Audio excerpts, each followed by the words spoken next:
મહેસાણામાં ફાફડા જલેબી લેવા લાંબી કતારો લાગી। મહેસાણાવાસીઓ 80,000 કિલો જલેબી ખાઈ ગયા। મહેસાણા શહેરમાં આજે 60,000 કિલો ફાફડા અને 80,000 કિલો જલેબી વેચાણ થઈ ગયો છે। મહેસાણામાં દશેરાના તહેવાર નિમિત્તે મહેસાણાવાસીઓમાં અનેરો ઉત્સાહ જોવા મળી રહ્યો છે। વિજયાદશમીના આ પવિત્ર દિવસે ફાફડા અને જલેબીનું વિશેષ મહત્વ હોવાથી લોકોએ વહેલી સવારથી જ મિષ્ટાન્નની દુકાનોમાં લાંબી કતારો જોવા મળી હતી।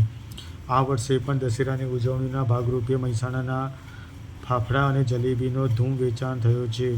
માહિતી મળતી પ્રમાણે એક જ દિવસમાં અંદાજે 60,000 કિલો ફાફડા અને 80,000 કિલો જલેબીનો લોકો સ્વાદ માણતા હોય છે અને સવારથી જ લોકોમાં નાસ્તાની ખરીદીમાં થનગનાટ અને જોવા મળી હતી અને વહેલી સવારથી જ લાંબી કતારો જોવા મળી હતી।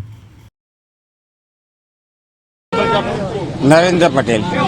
દશેરાના દિવસે ફાફડા જલેબીનું આદિ અનાદિકાળથી સારું ચલણ આવી રહ્યું છે અને સારી ગ્રાહકી રહે છે બજારની અંદર। શું કે જેથી મહેસાણા શહેરની વાત કરીએ તો ઓછામાં ઓછા 60,000 કિલો ફાફડા વેચાતા હશે અને 80,000 કિલો જલેબી જતી હશે, જેની અંદર 20,000 કિલો તો શુદ્ધ ઘીની જલેબી જાય। 5 વાગ્યાથી લાઈન લાગે તો સાંજે 7 વાગ્યા સુધી 10 વાગ્યા સુધી।